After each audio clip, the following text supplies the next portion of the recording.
आ जाओ। नया चैप्टर है, चैप्टर का नाम है international financial service centre authority. Authority बोला है, ठीक है। तो हम इंटरनेशनल फाइनेंशियल सेंटर्स क्या है, इंटरनेशनल फाइनेंशियल सर्विस सेंटर्स क्या है और उसकी अथॉरिटी क्या है, ये डिटेल में पढ़ेंगे, ठीक है। क्या आपने एसीजेड सुना है? फुल फॉर्म बताओ एसीजेड का। Special economic zone. क्या होता है ये special economic zone?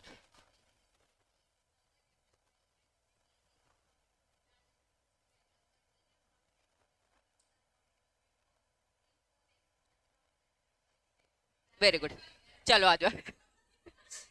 Special economic zone full form क्या है बच्चा? Special zone. जोन मतलब एरिया। ये कुछ एरियाज है, ये कुछ एरियाज है जिसे गवर्नमेंट क्या करना चाहती है, डेवलप करना चाहती है, प्रमोट करना चाहती है कि जाओ बिजनेस करो इंडिया के बाहर। ऐसी जेड कुछ एरियाज है जिसमें बोलते हैं कि भैया आपको इंडिया के बाहर जाकर बिजनेस करना है, आपको फॉरेन करेंसी लेकर आनी है। क्या लेकर आनी है? Foreign currency. क्योंकि फॉरेन करेंसी अगर हमारे देश में आएगी तो फॉरेन एक्सचेंज रिजर्व्स हमारे पास अच्छे खास रहेंगे। कल को हमारी इंडियन गवर्नमेंट किसी भी कंट्रीज के साथ कुछ भी डीलिंग करे तो भाई अच्छा खासा पैसा रहेगा, टेक्नोलॉजी आराम से लेकर आ पाएगी। मोदी जी जगह जगह जाते रहते हैं, कुछ ना कुछ कुछ नया सीख कर आते तो हमारी इंडिया में अप्लाई करते। तो ये सब क्यों हो पाता है? क्योंकि फॉरेन करेंसी है, ठीक है। तो फॉरेन एक्सचेंज को हम थोड़ा अच्छा करना चाहते हैं, इसीलिए ये सारी चीजें कर रहे हैं। अब जो आपका जो ये चैप्टर है ये बोलता है आईएफएससी फुल फॉर्म क्या है? International financial service centre. ये सेंटर्स की बात हो रही है। सेंटर मतलब क्या? सेंटर मतलब क्या? जगह है। कुछ सेंटर्स डिसाइड कर दिए गए हैं। वो आईएफएससी कुछ नहीं ऐसी जेडी है, कुछ स्पेशल इकोनॉमिक जोन है, कुछ एरियाज है। उन एरियाज को हमने क्या बोल दिया? International financial service centre. मतलब ये ऐसी जेड है। लेकिन जो ये सेंटर से ये जगह ये किसके लिए? इंटरनेशनली फाइनेंशियल सर्विसेज मिलेगी, इंटरनेशनल फाइनेंशियल सर्विसेज मिलेगी। आईएफएससी क्या है? आईएफएससी एक ज्यूरिडिक्शन है। ज्यूरिडिक्शन मतलब क्या? एरिया। आईएफएससी क्या है? ज्यूरिडिक्शन। ज्यूरिडिक्शन बोले तो एरिया। ये एक एरिया है जहां पे हाई कॉन्सेंट्रेशन रहता है किसका? फाइनेंशियल इंस्टीट्यूशन का।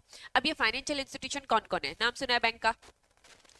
स्टॉक एक्सचेंज जानते हो, एक्सेट्रा। सिक्योरिटी मार्केट से रिलेटेड, इंश्योरेंस की अगर मैं बात करूं या फिर मैं बैंकिंग की बात करूं तो ये सारे के सारे यहाँ पे काम करने वाले जितने भी फाइनेंशियल इंस्टीट्यूशन है ये यहाँ पे बहुत ज्यादा फोकस रहते हैं ताकि हम इंटरनेशनली पैसे को इधर उधर कर पाए। बात समझ में आ रही है? तो आईएफएससी क्या है? आईएफएससी कुछ सेंटर्स है, कुछ एरियाज है, कुछ ज्यूरिडिक्शन है, ठीक। जहां हम पूरा प्रमोट करें इंटरनेशनल फाइनेंशियल सर्विसेज को। यहाँ पे मेन रोल में कौन आ जाते हैं? फाइनेंशियल इंस्टीट्यूशन, जिसमें बैंक्स, फॉर एग्जांपल कोई एक बैंक है उसे इंटरनेशनल कोई ट्रांजैक्शन करना है तो वो किसकी हेल्प से करेंगे? इन एरियाज में काम करने वाली कंपनी से। आपने सुना होगा आईएफएससी कंपनीज, सुना है क्या? IFSC companies. तो आईएफएससी कंपनीज मतलब क्या? इन जगहों में, इन जगहों में जो कंपनीज है। बात समझ में आ रही है? आईएफएससी क्या है? आईएफएससी जगह है। आईएफएससी क्या है? जगह। पूरी इंडिया में वो आईएफएससी जगह कहां पर है? गुजरात में। क्या आपने गिफ्ट सिटी सुना है क्या? क्या आपने गिफ्ट सिटी सुना है? गिफ्ट सिटी का full form Gujarat international finance tech city. तो ये गिफ्ट सिटी का पूरा फुल फॉर्म ये कहाँ है बच्चा? गांधीनगर सुना है? गुजरात गांधीनगर, ठीक है। उस जगह को डिक्लेयर कर दिया है कि ये आईएफएससी है। आईएफएससी मतलब क्या? उस जगह को, उस गांधीनगर के एरिया को उन्होंने क्या बोल दिया है कि ये इंटरनेशनल फाइनेंशियल सर्विस सेंटर है। ये ऐसी जेड है वो, ये इंटरनेशनल फाइनेंशियल सर्विस सेंटर है। अब यहाँ जितनी भी कंपनीज आएंगी बनेंगी, मतलब उनका रजिस्टर्ड ऑफिस कहाँ होगा? गुजरात गांधीनगर। बात समझ में आ रही है? उनका रजिस्टर्ड ऑफिस कहाँ होगा? गुजरात गांधीनगर। तो उन सारी कंपनीज को हम क्या बोलेंगे? IFSC companies. क्या बोलेंगे? IFSC company, international financial service centres company. समझ में आ रहा है? तो वो सेंटर मतलब जगह है, उस जगह में जितनी भी कंपनीज आएंगी उन्हें आईएफएससी कंपनीज बोलेंगे। अब जितनी कंपनीज यहाँ आकर बनेंगी, स्पेशल इकोनॉमिक जोन है वो एक तरीके से, उन एरियाज में जितनी कंपनीज आएगी उनको बहुत सारी छूट मिलेगी। क्या क्या छूट मिलने वाली है? एन नंबर ऑफ छूट। टैक्सेस में छूट मिलेगी, कंप्लाइंसेस में छूट मिलेगी, बहुत सारे लॉज में छूट हम देखते हैं। अभी स्पेसिफिकली हम किसकी बात करें? आईएफएससी की बात करें। एसईजेड का दायरा बड़ा है। एसईजेड का दायरा बड़ा है। एसईजेड क्या है? एक वाइडर टर्म है। हमारी इंडिया में बहुत सारे एरियाज में एसीजेड है, लेकिन एक एसीजेड को हमने क्या बोल दिया? आईएफएससी। यहाँ ये सेंटर किसका है? इंटरनेशनल फाइनेंशियल सर्विस का एक सेंटर है। और यहाँ पे जितनी कंपनीज आकर काम करेंगी उन्हें हम बोलेंगे आईएफएससी कंपनीज। बात समझ में आ रही है? एक ABCD कंपनी में बनाती हूँ, कहाँ बनाती हूँ बच्चा? आईएफएससी जगह पर बनाती हूँ, तो इसे आईएफएससी कंपनी बोला जाएगा। आपने गुजरात, ये गिफ्ट सिटी, इसका नाम बहुत सुना होगा। ये पूरी इंडिया में इकलौता आईएफएससी है। आईएफएससी है मतलब सेंटर एक है, इसके अंदर बहुत सारी कंपनीज हो सकती है ना, बात समझ में आ रही है? तो सेंटर मतलब जगह।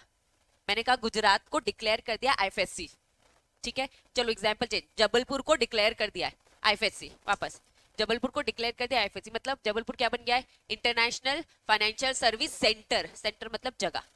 अब यहाँ जबलपुर में आके जितनी कंपनीज इनकॉर्पोरेट होंगी, मतलब उसका रजिस्टर्ड ऑफिस कहाँ है? जबलपुर। तो यहाँ पे कंपनी जितनी बनी मैं उसे क्या बोलूंगी? IFSC companies. बात समझ में आ रही है? तो पूरी इंडिया में ऐसे कितने सेंटर्स है? इकलौता एक ही सेंटर है। कहाँ? गुजरात गांधीनगर में। बात समझ में आ रही है? अभी एकदम नया है। हाँ सॉरी, गुजरात में अहमदाबाद, वो गांधीनगर उसका कैपिटल है ना, बार बार मुंह पे आ रहा है, सॉरी। तो ये कहाँ मिलेगा आपको? अहमदाबाद में, ठीक है। अहमदाबाद के इस जगह को उन्होंने बना दिया। बात समझ में आ रही? जितनी कंपनी रजिस्टर ऑफिस बनाएगी उनको वो सारी छूट मिलेगी। समझ में? नहीं है, रुक जा, वही मैं वापस समझा रही हूँ। एसईजेड बहुत वाइडर टर्म है। एसईजेड में बहुत सारे काम चल रहे हैं। एसईजेड में मैन्युफैक्चरिंग का काम चल रहा है, एसईजेड में इंपोर्ट एक्सपोर्ट चल रहा है, एसईजेड में मैन्युफैक्चरिंग कुछ भी चल रहा है। एसईजेड एक वाइडर टर्म है। मैं कह रही हूँ बस एक लौता काम की बात कर रही हूँ, international financial services. International financial service ये एक हो गया, मतलब एसईजेड एक वाइडर टर्म, इसका एक छोटा सा आईएफएससी, और इसके अंदर जो कंपनीज होती है वो ऐसी कंपनीज कहलाती है। बात समझ में आ गई? पक्का? पक्का? चलो अब यहाँ पर मैंने आपको आईएफएससी का मतलब बताया। आईएफएससी का मतलब बताइए, एक क्या होगी बच्चा? अथॉरिटीज। जैसे सिक्योरिटी मार्केट है, सिक्योरिटी मार्केट को रेगुलेट करने वाला कौन है? सेबी। बैंकिंग एक पूरा सेक्टर है, इसे रेगुलेट करने वाला कौन है? आरबीआई। तो समझ रहे हो, रेगुलेटर्स है। तो ऐसे ही यहाँ पर इस पूरे मार्केट को देख रेख करने वाला कौन है? इनकी एक अलग से अथॉरिटीज होगी। ये कंसेप्ट एकदम ही टोटली न्यू है, पुराने सिलेबस में ये था ही नहीं। अब ये कंसेप्ट आपको न्यू सिलेबस में दिया गया है, प्लस साथ में प्रोफेशनल में भी इन कर दिया गया है। पहले ये ना एग्जीक्यूटिव में था ना प्रोफेशनल में था, एकदम नया कंसेप्ट आया है।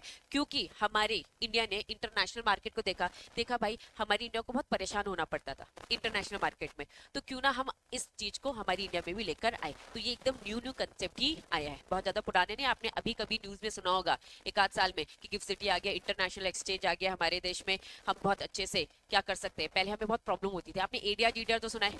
क्या होता है एडीआर जीडीआर? अगर मुझे इंडियन कंपनी को फंड रेज करना है, मार्केट से पैसा उठाना है बाहर से, तो हमें क्या करना है? नॉर्मल मैं अपनी इक्विटी शेयर्स नहीं दे सकती, क्या करना पड़ता था? Depository receipts. बता रही पुराने कंसेप्ट के हिसाब से हम क्या करते थे? मुझे आईटीसी कंपनी बाहर देना है, कोई भी फॉरेनर आके मेरे आईटीसी के शेयर्स नहीं खरीद सकता। उसे क्या करना पड़ेगा? याद करो स्टार्टिंग के चैप्टर्स। एक फॉरेन पोर्टफोलियो इन्वेस्टर याद आ रहा है? उसको मेरे अगर शेयर्स खरीदने हैं तो भाई वो नहीं खरीद सकता, उसको पहले क्या करना पड़ेगा? As a foreign portfolio investor अपने आप को सेबी के पास रजिस्टर करना पड़ेगा, और रजिस्टर करने की वो कैटेगरीज थी, लंबा चौड़ा प्रोसेस। वो कहेगा भाई छोटे से शेयर्स खरीदने, थोड़े से शेयर्स खरीदने, इसके लिए इतनी कंप्लाइंसेस, इतनी नेटवर्थ, इतना कुछ कंप्लाइंसेस नहीं करना भाई, जान तो हमने कहा दूसरा कंसेप्ट निकाला, चलो एडीआर जेडीआर निकाला। हमने अपने इंडिया के बैंक, कस्टोडियन बैंक से बात करी कि भैया तू डिपॉजिटरी से बात कर, बाहर के ओवरसीज डिपॉजिटरी। याद आया? ओवरसीज डिपॉजिटरी से वो बात करता था, फिर वो क्या करता था? इंडियन कंपनी के शेयर्स देता था, उसको कन्वर्ट करता था डिपॉजिटरी रिसिट में, और फिर वो एडीआर और जीडीआर, डिपेंड वो कहाँ का है, एडीआर जीडीआर देता था। मतलब अगर उसे अगर हमारे शेयर्स खरीदने तो उसके पास इक्विटी आईटीएस कंपनी के नहीं है उसके हाथ में, उसके हाथ में डिपॉजिटरी रिसिप्ट है। बात समझ में आ रही है? अगर उसे मेरे खरीदता है तो फॉरेन बनता था पोर्टफोलियो। तो इतनी सारी चीजें, इतनी सारी प्रॉब्लम्स क्रिएट होती थी। इन्होंने कहा कि भाई डायरेक्ट वो भी हमारे शेयर्स खरीद सकते हैं और हम भी उनके शेयर्स खरीद सकते हैं। इसके लिए हमने एक इंटरनेशनल एक्सचेंज बनाया है, जो अब गुजरात सिटी में वो इंटरनेशनल एक्सचेंज आ गया है। किसी को भी अब हमारे डायरेक्ट शेयर्स खरीदने तो वो भी क्या करेगा? गुजरात में जो स्टॉक एक्सचेंज आ गया ना, वहां पे जाकर क्या करेगा? हमारे शेयर्स खरीदेगा। हम भी क्या कर लेंगे? फॉर एग्जाम्पल टेस्ला के मुझे शेयर्स खरीदने, जैसे प्रॉब्लम बाहर के बंदे को मेरे लिए आ रही है हमारी कंपनी के लिए, ऐसे हमको भी तो उनके लिए भी आएगी ना। टेस्ला कंपनी ने क्या किया? गुजरात गिफ्ट सिटी में क्या किया उसने? उसे स्टॉक एक्सचेंज में अपने शेयर्स लिस्ट कराए, अब मैं डायरेक्ट उसके शेयर्स खरीद सकती हूँ। समझ रहे हो?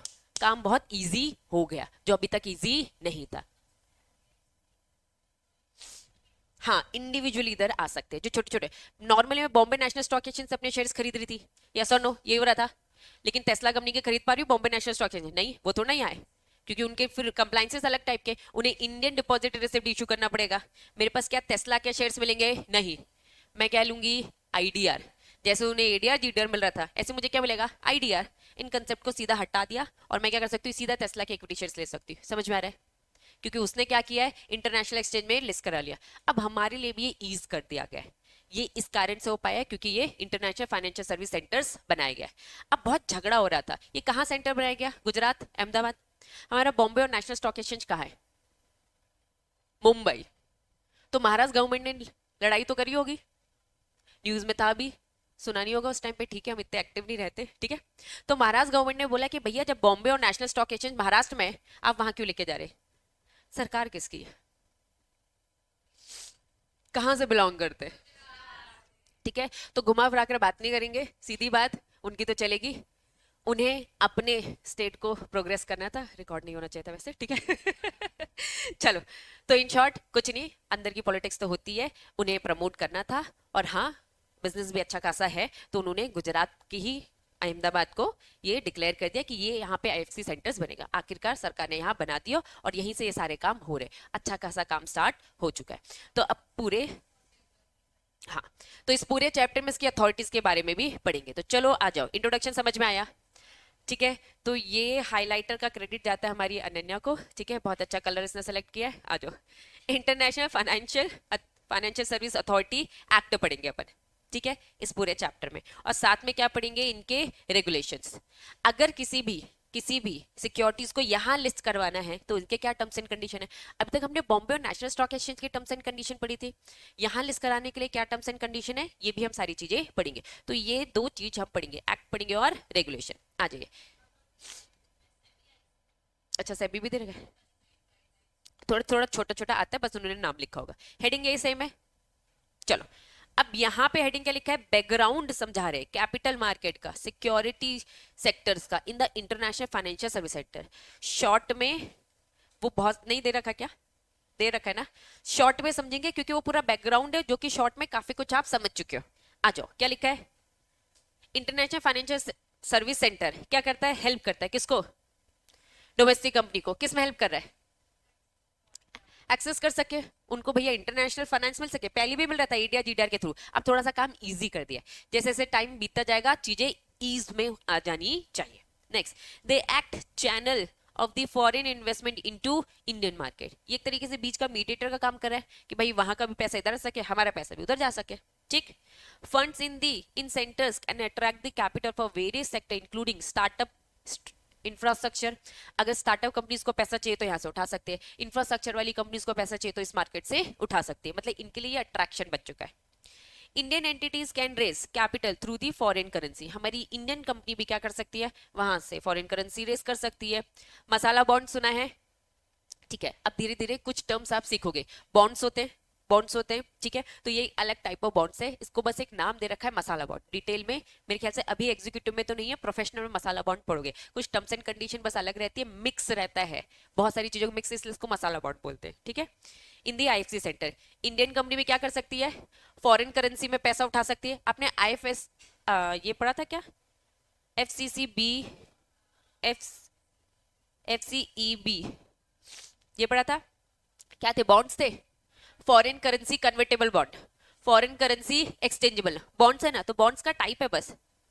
तो इस बॉन्ड से हम फॉरेन मार्केट से पैसे ही रेस करें, ये भी तो एक तरीका था। ईसीबी भी पढ़ा है क्या, एक्सटर्नल कमर्शियल बोरिंग, लोन लेने का एक तरीका। तो हम इंटरनेशनल मार्केट से पहले भी पैसे उठा रहे थे, अभी भी उठा रहे हैं, बस चीजें थोड़ी सी आसान कर दी गई है। तो मसाला बॉन्ड भी वन ऑफ दी बॉन्ड होता है। आईएफएस जो इंफ्रास्ट्रक्चर है इंक्लूड, यहाँ आपको इंटरनेशनल फाइनेंशियल सर्विस सेंटर्स में क्या क्या मिलेगा, आपको यहाँ स्टॉक एक्सचेंज मिलेंगे इंटरनेशनल वाले, यहाँ पे भी तो क्लियरिंग कॉर्पोरेशन होना चाहिए ना जो सिक्योरिटीज का सेटलमेंट कराएंगे, और अदर फाइनेंशियल इंस्टीट्यूशंस भी मिलेंगे यहाँ पर, ठीक। इन सेंटर्स की एक अथॉरिटी है जो रेगुलेट करेगी इनकी पूरी मार्केट एक्टिविटी को, मैच करेगी ग्लोबल बेस्ट प्रैक्टिसेस में, क्योंकि बाहर की कंपनी अगर यहाँ पर लिस्ट हो रही है तो भाई अच्छा इंप्रेशन होना चाहिए, तो ये अथॉरिटी पूरा का पूरा इसे रेगुलेट करेगी। जो ये सेंटर से स्ट्राइव कर रहा है regional global hub for the finance and investment, हम चाहते हैं भैया ये दोनों की दोनों चीजें आगे चलकर हम अच्छा डोमेस्टिक को इंटरनेशनल लेवल में हम बस लेकर जा रहे हैं। क्या ये बात समझ में आई, बस ये चीज मैंने आपको शॉर्ट में बता दी है, जो भी बड़ा सा पैराग्राफ है वो इसी चीज को खींच खींच के बताया है। अगर आपकी श्रद्धा हो रीड करने की तो आप रीड कर सकते हैं, कोई दिक्कत नहीं है। समझ में आ गया ये इंट्रोडक्शन। नेक्स्ट हेडिंग बताओ क्या लिखा है, क्या समझा अभी तक। ये एक सेंटर से एक जगह है जहां पे जो कंपनी लिस्ट होगी, जो कंपनी बनेगी, उन कंपनीज को बहुत सारी छूट मिलेगी। इनका मेन पर्पस क्या है, इंटरनेशनल फाइनेंशियल सर्विस देना। यहाँ इनके खुद के स्टॉक एक्सचेंज भी है, क्लियरिंग कॉर्पोरेशन सब है।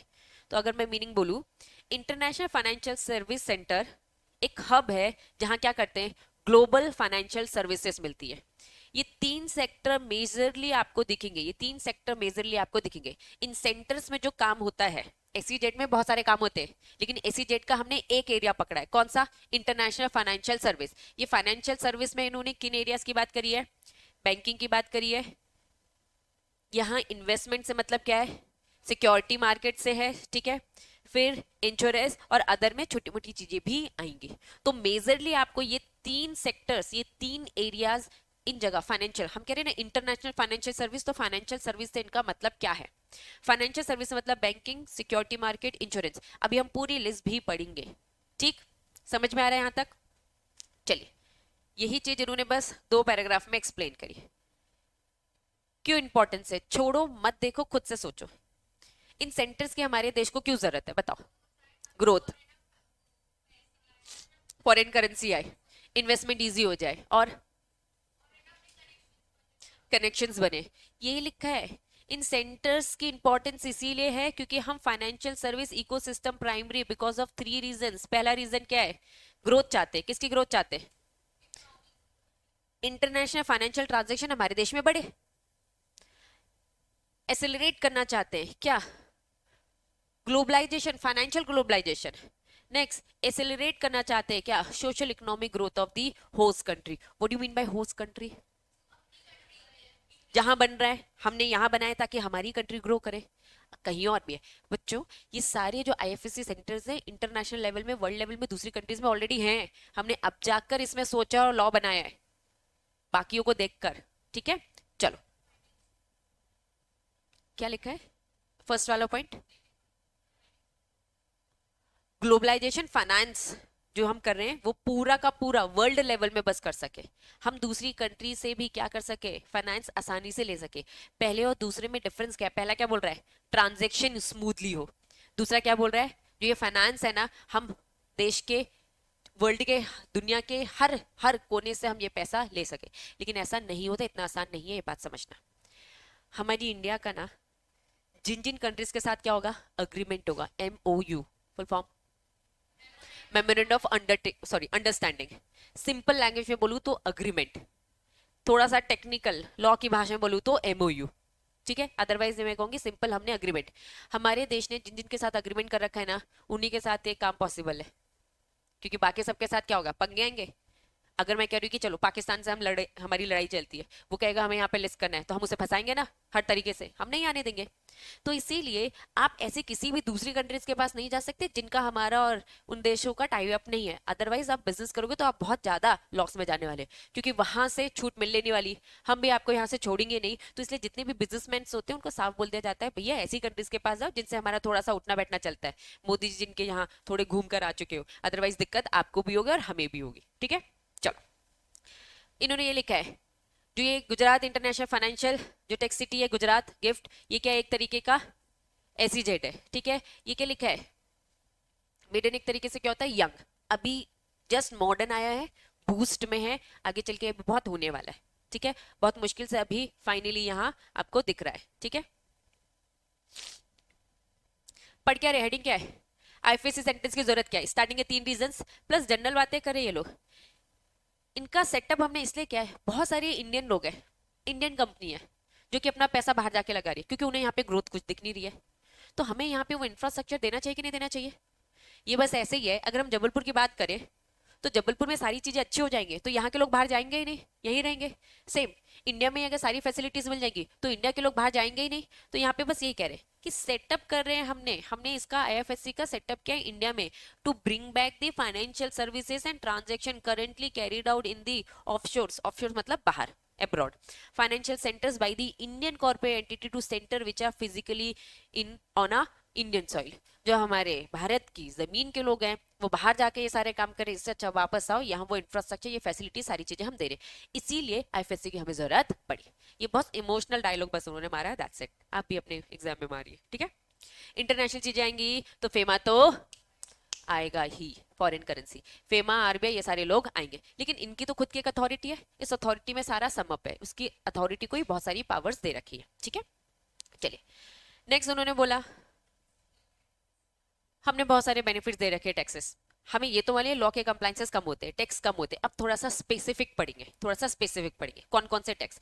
सबसे पहले उन्होंने बोला इनकम टैक्स, अरे दीदी सब पढ़ लिया हमने, हमें सब पता है, ठीक है। दूसरा क्या है, जीएसटी, जीएसटी भी सब पता है, उन्होंने बहुत डिटेलिंग नहीं बताई है, मत टेंशन लो, बस उन्होंने छूट बताई है, ठीक है। और एनी अदर, तो तीन तीन तरीके के टैक्स बताइए। पहला क्या, income tax, GST, indirect tax और अदर्स, हाँ जो अदर्स में आ जाएंगे, ठीक है। कस्टम ड्यूटीज, आ जाओ क्या लिखा है, बेनिफिट्स टू दी यूनिट। अब समझो, थोड़ा हेडिंग समझो, एक तरफ किसको छूट दे रखी है और क्या दे रखा है, benefits of the units. Simple भाषा बोलो तो उन कंपनीज को बोल सकते हो, वो कंपनी जो इन सेंटर्स में है। इन्होंने टेक्निकली क्या लिखा है, वो यूनिट जो इन सेंटर्स में। सिंपल प्लेन भाषा में बोलो, वो कंपनी जो यहाँ इन एरियाज में बन गई है उनको छूट मिल रही है टैक्स में। तो यहाँ कंपनी को छूट मिल रही है और यहाँ किसको मिल रही है, इन्वेस्टर जो यहाँ पे इन्वेस्ट करेगा उसको भी छूट दे रखी है, ठीक। चलो कंपनी को बोला भैया 100% टैक्स एग्जेम्पशन मिलेगा आपको, कब, 10 साल, क्या लिखा, कॉन्जिक्यूटिवली मतलब लगातार 10 साल, आउट ऑफ दी 15 ईयर्स। आप यहाँ बन चुके हो, आपने आईएफएस से एक कंपनी बना ली, आईएफएस अपने अपनी कंपनी बना ली है, आपके 15 साल में से कोई भी 10 साल, ये सेकंड पॉइंट कनेक्ट है, पहले रीड करा रही हूँ फिर बता रही हूँ। उन्होंने बोला फ्लेक्सिबिलिटी है, जो ये आईएफएससी यूनिट है ना, ये कोई भी 10 साल सेलेक्ट कर सकती है, कोई भी 15 साल में से कोई 10 साल कॉन्जिक्यूटिवली। फॉर एग्जाम्पल मैं आज बनी हूँ, तो इन्होंने कहा कि आप लगातार अभी 10 साल यूज कर लो, या फिर आप कह रहे हो ठीक है स्टार्टिंग के मुझे 5 साल यूज नहीं करना है, मैं स्टार्टिंग के 5 साल यूज नहीं करूंगी, आगे के 10 साल यूज करूंगी। तो टोटल उन्होंने कहा जब भी आप स्टार्टिंग में आओगे वहां से आपका 15 साल में से कोई भी 10 साल आप सेलेक्ट करो जिसमें आपको 100% टैक्स की छूट चाहिए, ये आपकी मर्जी है। सेकंड पॉइंट बोल रहा है हमने आपके ऊपर छोड़ा कौन से 10 साल चाहिए, लेकिन 10 साल लगातार होने चाहिए, पहले 2 साल किया फिर ब्रेक किया फिर 3 साल फिर ब्रेक किया, ये नहीं चलने वाला। पहला और दूसरा पॉइंट समझ में आया। 2000 में कंपनी आई, 2015, आपकी मर्जी कोई भी बीच के 10 साल ले लो, लेकिन 10 साल कॉन्जिक्यूटिवली होने चाहिए, मतलब लगातार। ऐसा मत कहो कि 2001 में 2002 में हमने 2 साल यूज किया, ब्रेक ले लिया, फिर 2004 में, ये नहीं चलने वाला। एक बार ले लिया तो लगातार 10 साल तक आपको मिलेगा।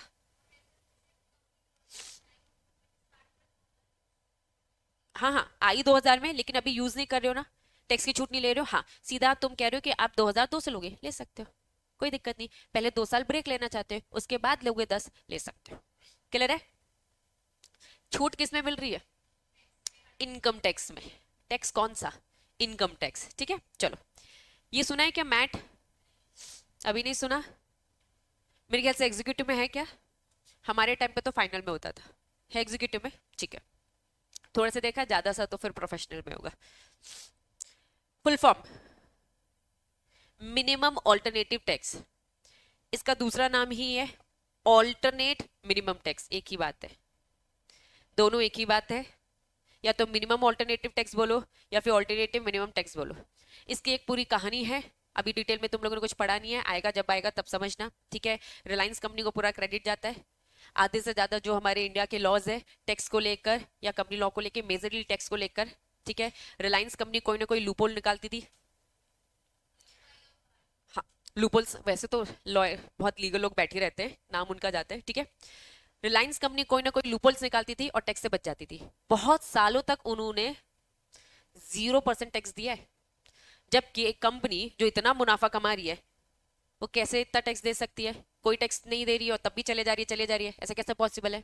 क्यों, क्योंकि उनकी टीम इतनी स्ट्रांग थी कि वो 0% टैक्स लगा देती थी। इतने लूपहोल्स जुड़ के, इतनी छूट, आपने तो देखा है ना, इतने सारे कंप्लाइंसेस होते हैं, फिर छूट मिल जाती है, एग्जाम्पशन, फिर आपको टैक्स प्लानिंग करनी पड़ती है, ये सब करना पड़ता है। रूल आ गया, अगर इन केस किसी कंपनी में ऐसी सिचुएशन आ रही कि 0 टैक्स है तो उसे एक मिनिमम टैक्स तो देना पड़ेगा। क्या ये बात समझ में आ रही है? तो ये रिलायंस कंपनी की देन है, डिटेल में पढ़ते रहना, इतनी डिटेलिंग यहाँ नहीं तो मैं भी नहीं बताने वाली, ठीक है? तो मिनिमम ऑल्टरनेट टैक्स समझ में आ रहा है? अगर किसी कंपनी को बहुत सालों तक रिलायंस कंपनी ने बिना टैक्स दिए चलाई है अपनी कंपनी, ठीक है, तो मिनिमम ऑल्टरनेट टैक्स आया ही इसीलिए ताकि कंपनी में जीरो टैक्स ना आए कभी भी। अगर जीरो आ रहा है तो इतना तो मिनिमम देना पड़ेगा। तो ये कितना है?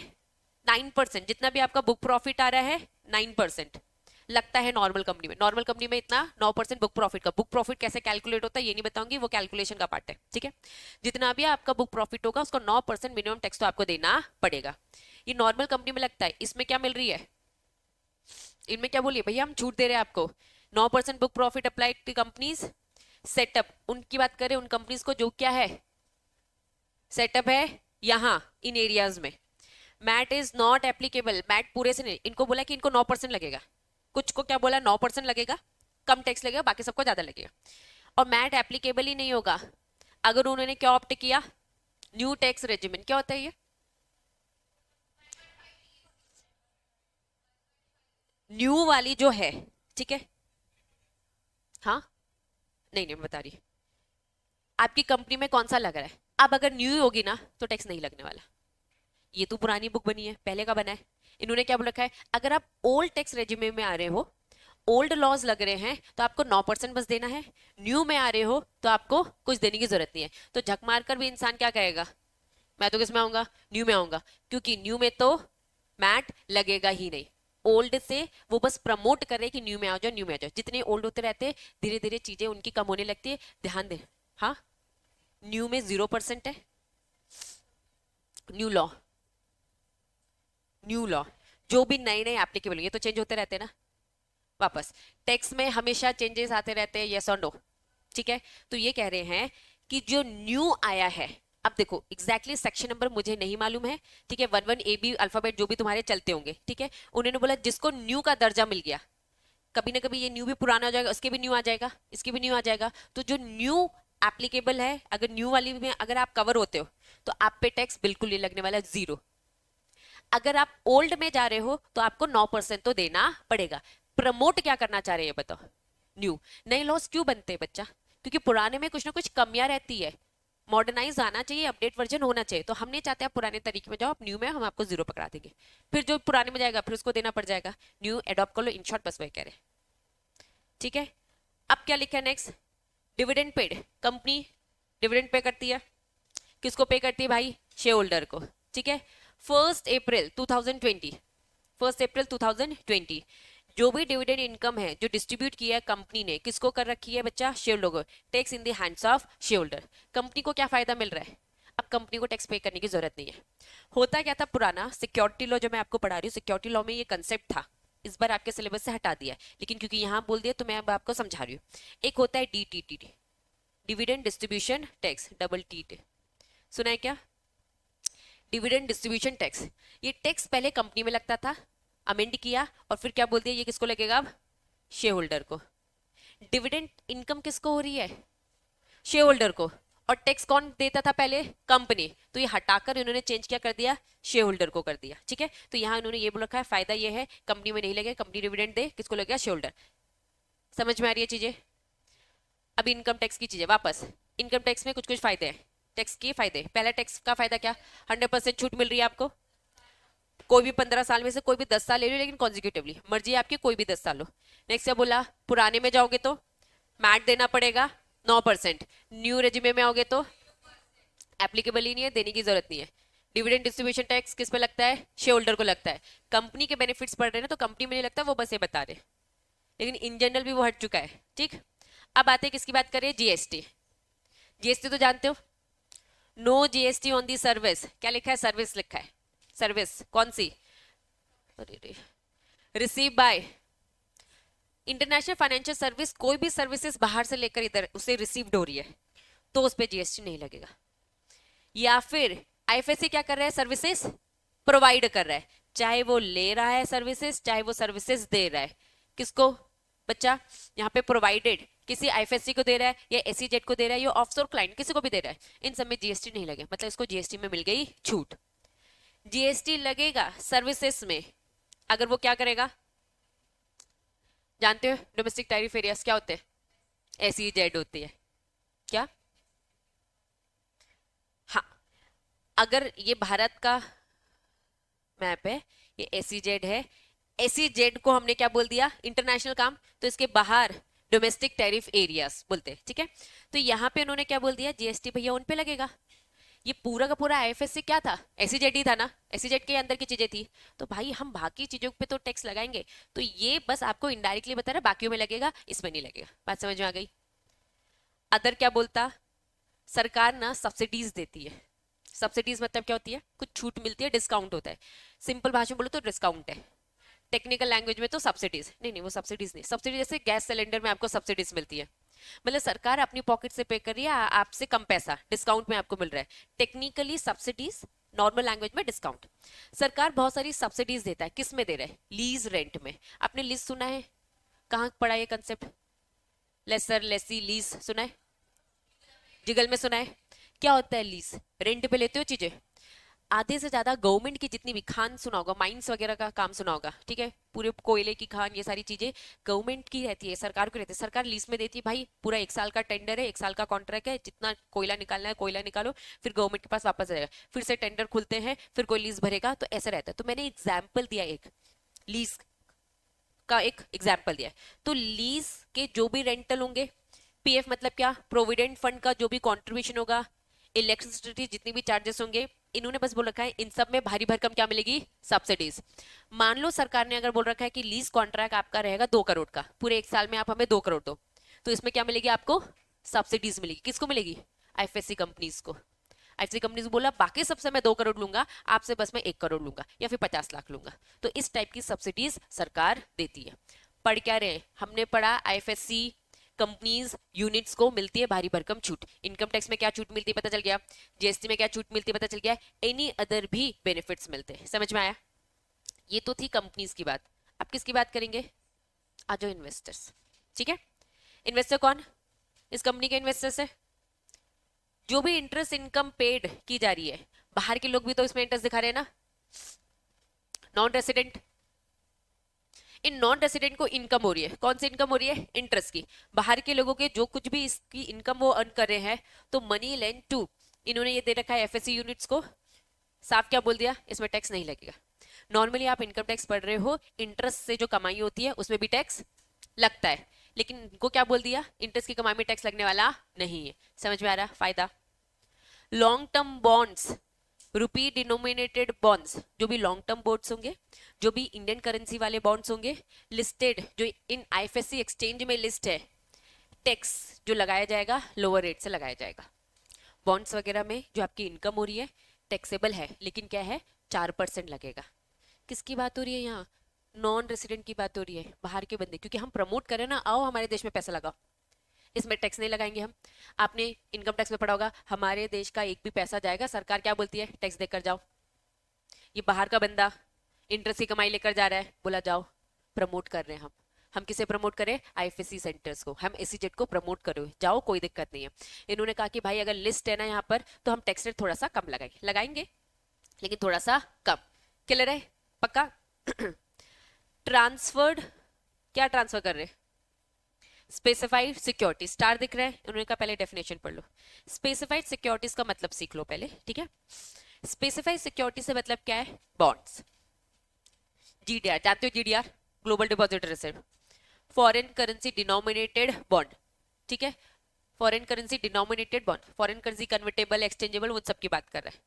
Rupee denominated bonds of the Indian company, derivatives जानते हो, म्यूचुअल फंड की यूनिट्स जानते हो, units of business trust, unit of, सब जानते हो ना, foreign currency denominated equity shares, ये पूरी लिस्ट है। स्पेसिफाइड सिक्योरिटीज जो उन्होंने ऊपर बोल रखी है, उनका मतलब इनसे है, ये जो पूरी लिस्ट दे रखी है, ये समझ में आ गया? आ जाओ। अगर कोई भी ट्रांसफर कर रहा है, क्या ट्रांसफर कर रहा है, स्पेसिफाइड सिक्योरिटी। ये स्पेसिफाइड सिक्योरिटी कहाँ लिस्ट थी, IFSC एक्सचेंज में लिस्ट थी, ठीक है। बाय किसने, कौन ट्रांसफर करने वाला है, non resident, not treated as a transfer, इसे हम ट्रांसफर नहीं मानेंगे और ना ही मानेंगे कि उसको गेन हुआ है। क्या आप कैपिटल गेन समझते हो, ये हो गया टॉपिक। कैपिटल गेन क्या होता है, शेयर्स को भी बेचोगे तो कैपिटल गेन हो रहा है, उस कैपिटल गेन में क्या लगेगा, टैक्स लगता है कि नहीं लगता है, लगता है ना। जब टैक्स लगता है तो उन्होंने बोल दिया भैया बाहर का बंदा आके अगर यहाँ पे सिक्योरिटीज बेच रहा है और उसे कैपिटल गेन होता है तो उसमें टैक्स लगने वाला नहीं है। बात समझ में आई? चल क्या रहा है? बड़ी हेडिंग क्या है? गिफ्ट साफ साफ इसीलिए बोल दिया क्योंकि इंडिया में इकलौता ही है आईएफएससी सेंटर। सेंटर की बात कर रही हूँ, कंपनीज बहुत हैं, आईएफएससी कंपनीज बहुत है, सेंटर एक ही है। इन सेंटर में जितनी भी कंपनीज है उनको छूट, और इसमें जो भी नॉन रेसिडेंट बाहर का जो इन्वेस्टर है उसको ये छूट। ठीक है, समझ में आ गई पक्का? फिर उन्होंने बोला भाई ये भी टैक्सेस है जो एकदम निल रेट से लगेंगे, मतलब कोई टैक्स नहीं लगने वाला। नाम देखो, पहला क्या लिखा है? Security transaction tax. अभी नहीं जानते हो, प्रोफेशनल में आके सिक्योरिटी ट्रांजैक्शन टैक्स, लेकिन नाम से काम समझ जाओ। सिक्योरिटी को क्या कर रहे हो?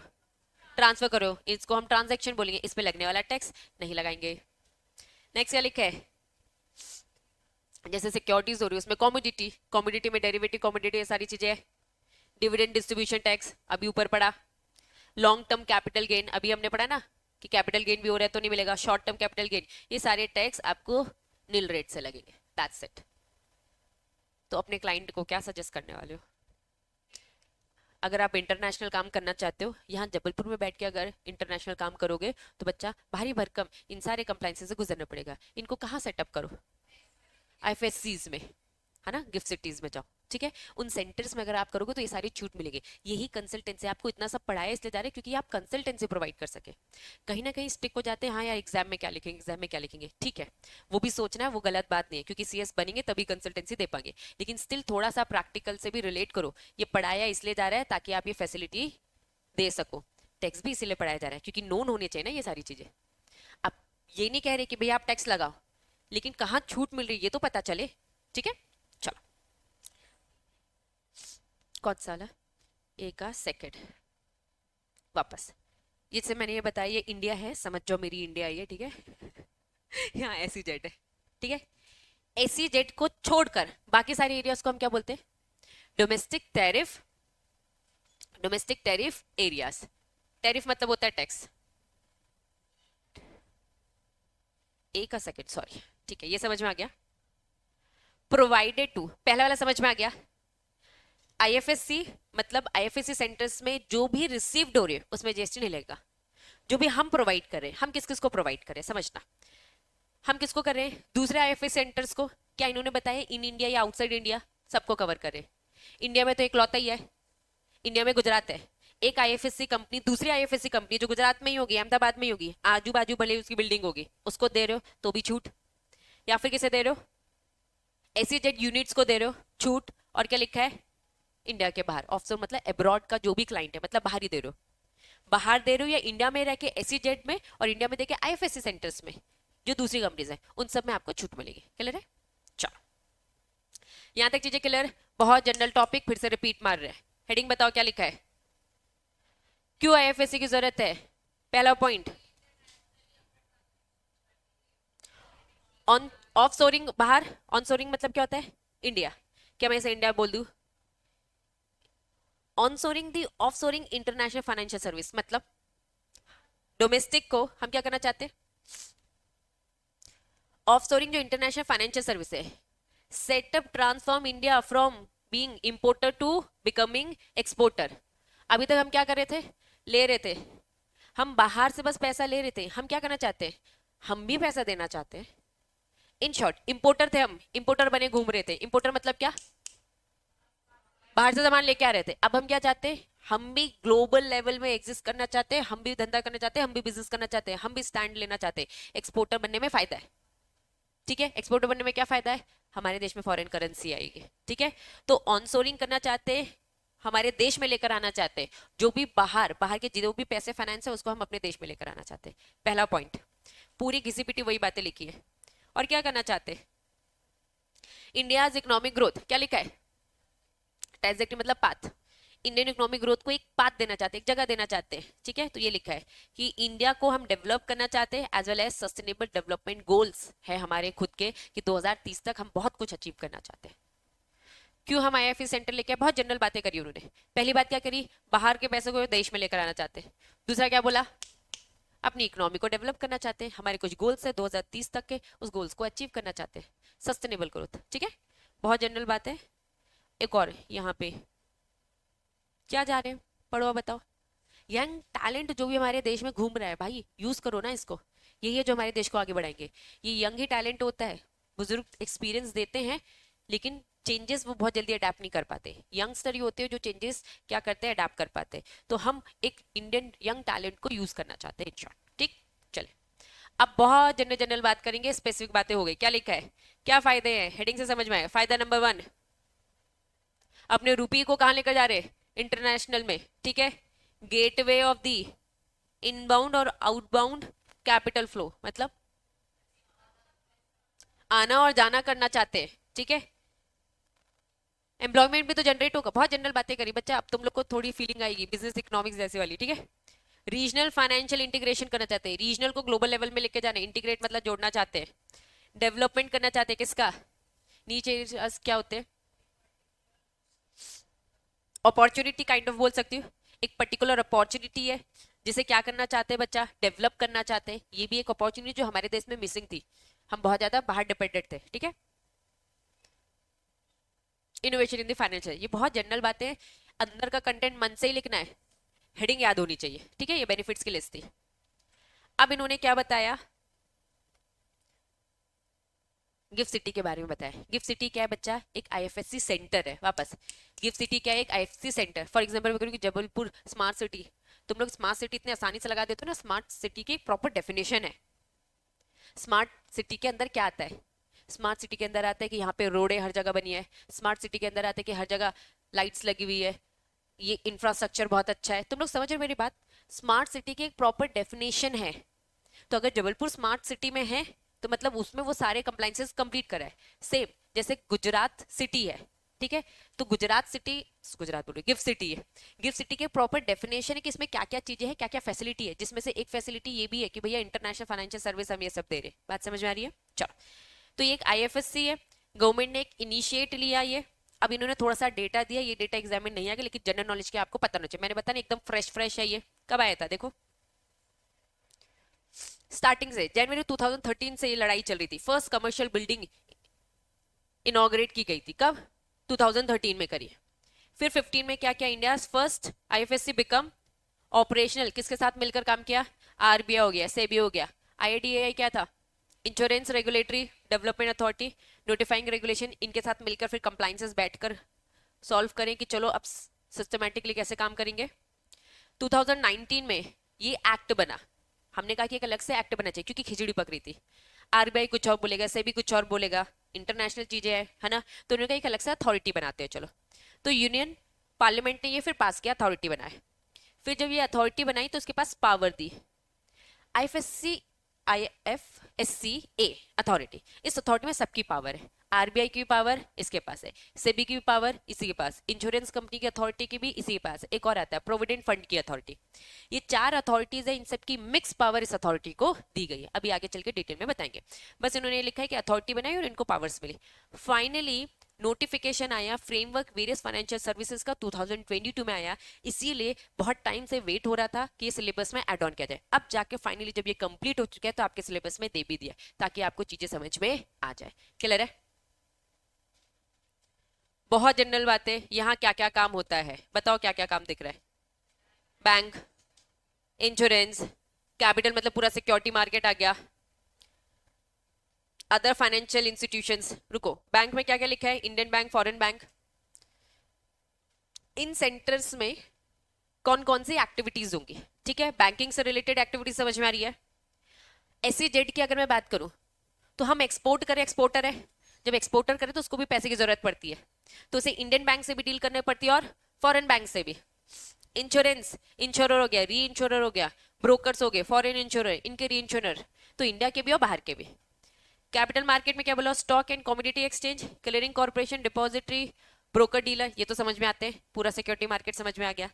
अदर फाइनेंशियल इंस्टीट्यूशन में finance company, global corporate treasury centres, global corporate treasury centres भी बने इंटरनेशनल लेवल में, ठीक है। International trade finance service platform बने ताकि काम आसान हो जाए, जैसे जैसे काम आएगा आपको समझ में आने लगेगी। एसेट मैनेजमेंट समझते हो क्या होता है, बताओ क्या होता है, ये नाम तो जानते हो, एआईएफ, एसेट मैनेजमेंट कंपनी में मत चले जाना, वहीं चले गए थे। हाँ, पोर्टफोलियो मैनेज करना, मेरी सिक्योरिटीज एसेट है, वेरी गुड, कस्टोडियन ये सब मेरी सिक्योरिटीज एसेट है, इन एसेट को मैनेज करने वाले कौन है? एआईएफ सुना है नाम, एडवाइजर सुना है, वेल्थ मैनेजमेंट बोलो, पोर्टफोलियो मैनेजर बोलो, कस्टोडियल सर्विसेज बोलो। नेक्स्ट, इमर्जिंग एक्टिविटीज, जो एक्टिविटीज आने वाली है, हम ग्लोबल फिनटेक हब बनना चाहते हैं, ग्लोबल इनहाउस सेंटर, हमारे देश में भी कुछ इनहाउस है, ठीक है। इंटरनेशनल, ये क्या लिखा है? बुलियन एक्सचेंज, क्या होता है बुलियन एक्सचेंज? बुलियन बोलते वैल्यू, तो इसने बुलियन का मतलब समझा है, गोल्ड और सिल्वर से डील करना है, ये समझो बुलियन।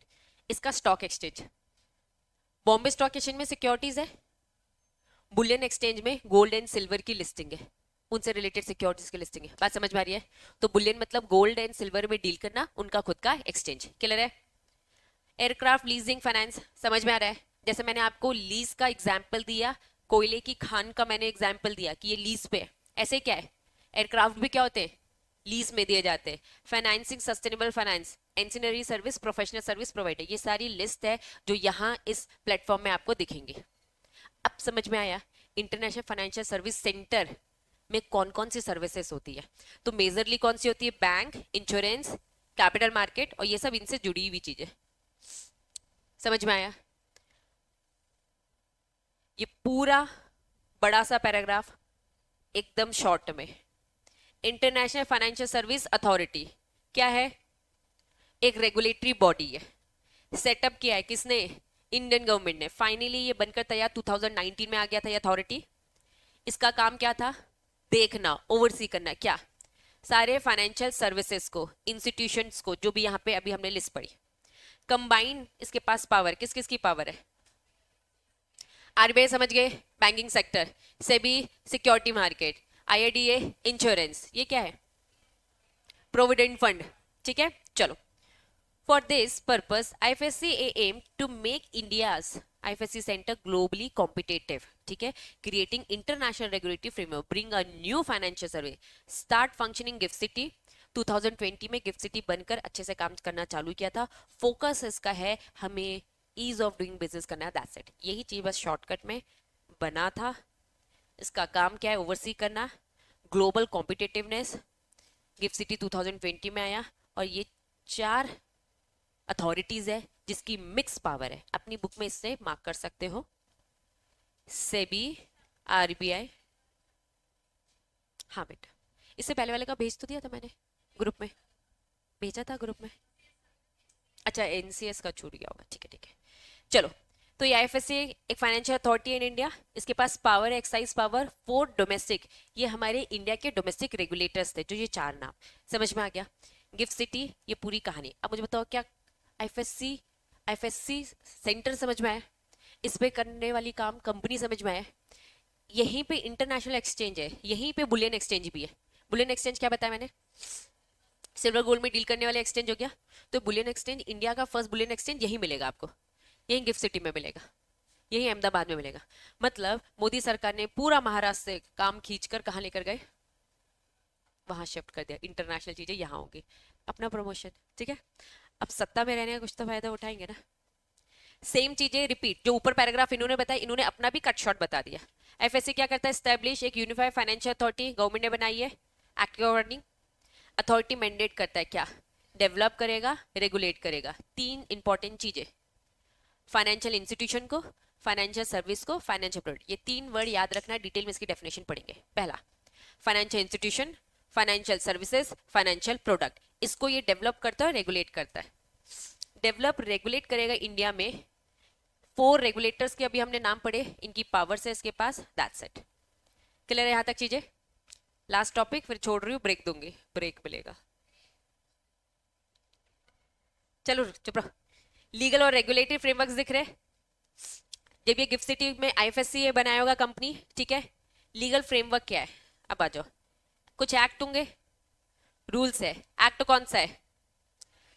इनकी खुद की अथॉरिटी का। रूल्स क्या है? रेगुलेशंस क्या है? ये देखो, ये इनके गाइडलाइंस है। आईएफएससी एंटी मनी लॉन्ड्रिंग समझते हैं, anti money laundering, operational, international financial, इनके रेगुलेशन नीचे, इनका रेगुलेशन, नोटिफिकेशन, सर्कुलर, गाइडलाइन, ये सब आएगा। अगर आपको गिफ्ट सिटी में इनका सेटअप करना है तो इन सारी चीजों का ख्याल रखना है। मतलब अगर आपका क्लाइंट यहाँ अगर कंपनी सेटअप करना चाहता है तो आपको इन सब से गुजरना पड़ेगा। किस किस से? Act, rules, regulation, notification, circular, guideline. Regulation की यहाँ लिस्ट है, बस नाम सुनते जाओ। बैंकिंग रेगुलेशन, अगर बैंकिंग कंपनी तो बैंकिंग रेगुलेशन होगा। क्या लिखा है? Finance company.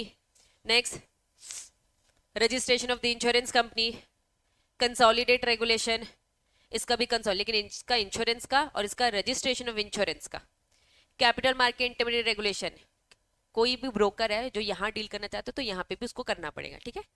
Market infrastructure, issue listing, fund management regulation, setting up operational international branches, global in house centre, bullion exchange regulation. Depend आप क्या बन रहे हो, वहां कौन सी कंपनी बना रहे हो, जो भी कंपनी बनाओगे उससे रिलेटेड रेगुलेशन आपको फॉलो करना पड़ेगा। यहाँ पे लेते हैं एक शॉर्ट ब्रेक।